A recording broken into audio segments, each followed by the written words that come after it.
Wahyu pasal 21. Langit yang baru dan bumi yang baru.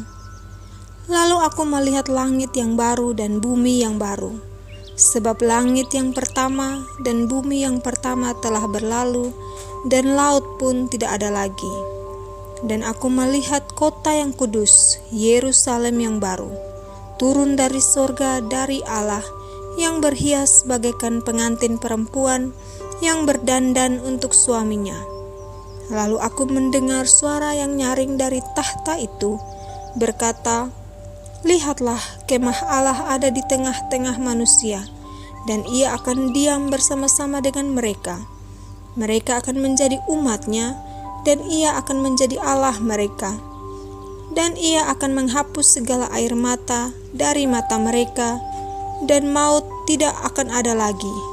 Tidak akan ada lagi perkabungan atau ratap tangis atau duka cita, sebab segala sesuatu yang lama itu telah berlalu." Ia yang duduk di atas tahta itu berkata, "Lihatlah, aku menjadikan segala sesuatu baru." Dan firman-Nya, "Tuliskanlah, karena segala perkataan ini adalah tepat dan benar." Firman-Nya lagi kepadaku, "Semuanya telah terjadi. Aku adalah Alfa dan Omega, yang awal dan yang akhir. Orang yang haus akan kuberi minum dengan cuma-cuma dari mata air kehidupan. Barang siapa menang, ia akan memperoleh semuanya ini, dan aku akan menjadi Allah-Nya, dan ia akan menjadi anakku. Tetapi orang-orang penakut, orang-orang yang tidak percaya, orang-orang keji, orang-orang pembunuh, orang-orang sundal, tukang-tukang sihir, penyembah-penyembah berhala, dan semua pendusta, mereka akan mendapat bagian mereka di dalam lautan yang menyala-nyala oleh api dan belerang. Inilah kematian yang kedua." Yerusalem yang baru. Maka datanglah seorang dari ketujuh malaikat yang memegang ketujuh cawan, yang penuh dengan ketujuh malapetaka terakhir itu. Lalu ia berkata kepadaku, katanya, "Marilah ke sini, aku akan menunjukkan kepadamu pengantin perempuan mempelai anak domba."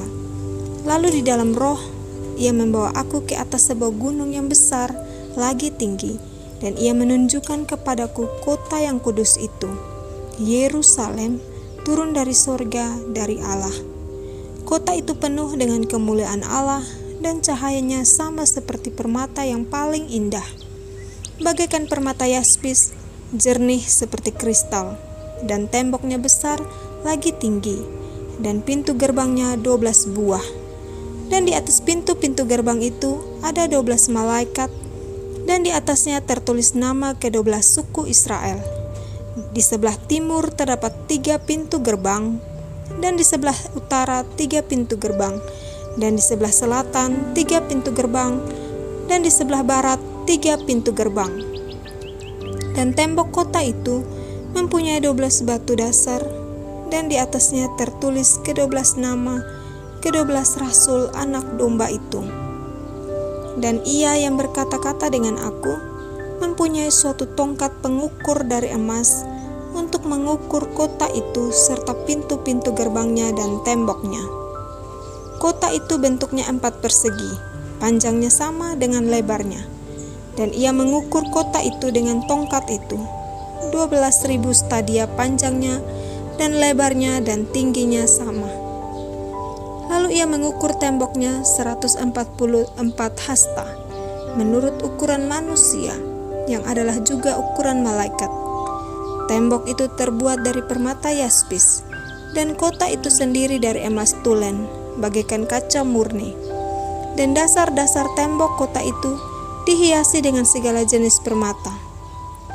Dasar yang pertama, batu yaspis; dasar yang kedua, batu nilam; dasar yang ketiga, batu mirah; dan dasar yang keempat, batu zamrud; dasar yang kelima, batu unam; dasar yang keenam, batu sardis; dasar yang ketujuh, batu ratna cempaka; yang kedelapan, batu beril; yang kesembilan, batu krisolit; yang ke-10, batu krisopras; yang ke-11, batu lazuardi; dan yang ke-12, batu kecubung. dan ke-12 pintu gerbang itu adalah 12 mutiara. Setiap pintu gerbang terdiri dari 1 mutiara, dan jalan-jalan kota itu dari emas murni, bagaikan kaca bening. Dan aku tidak melihat bait suci di dalamnya, sebab Allah, Tuhan yang Maha Kuasa, adalah bait sucinya. Demikian juga anak domba itu. Dan kota itu tidak memerlukan matahari dan bulan untuk menyinarinya, sebab kemuliaan Allah meneranginya, dan anak domba itu adalah lampunya. Dan bangsa-bangsa akan berjalan di dalam cahayanya, dan raja-raja di bumi membawa kekayaan mereka kepadanya. Dan pintu-pintu gerbangnya tidak akan ditutup pada siang hari, sebab malam tidak akan ada lagi di sana. Dan kekayaan dan hormat bangsa-bangsa akan dibawa kepadanya, tetapi tidak akan masuk ke dalamnya sesuatu yang najis atau orang yang melakukan kekejian atau dusta, tetapi hanya mereka yang namanya tertulis di dalam kitab kehidupan anak domba itu. Amin.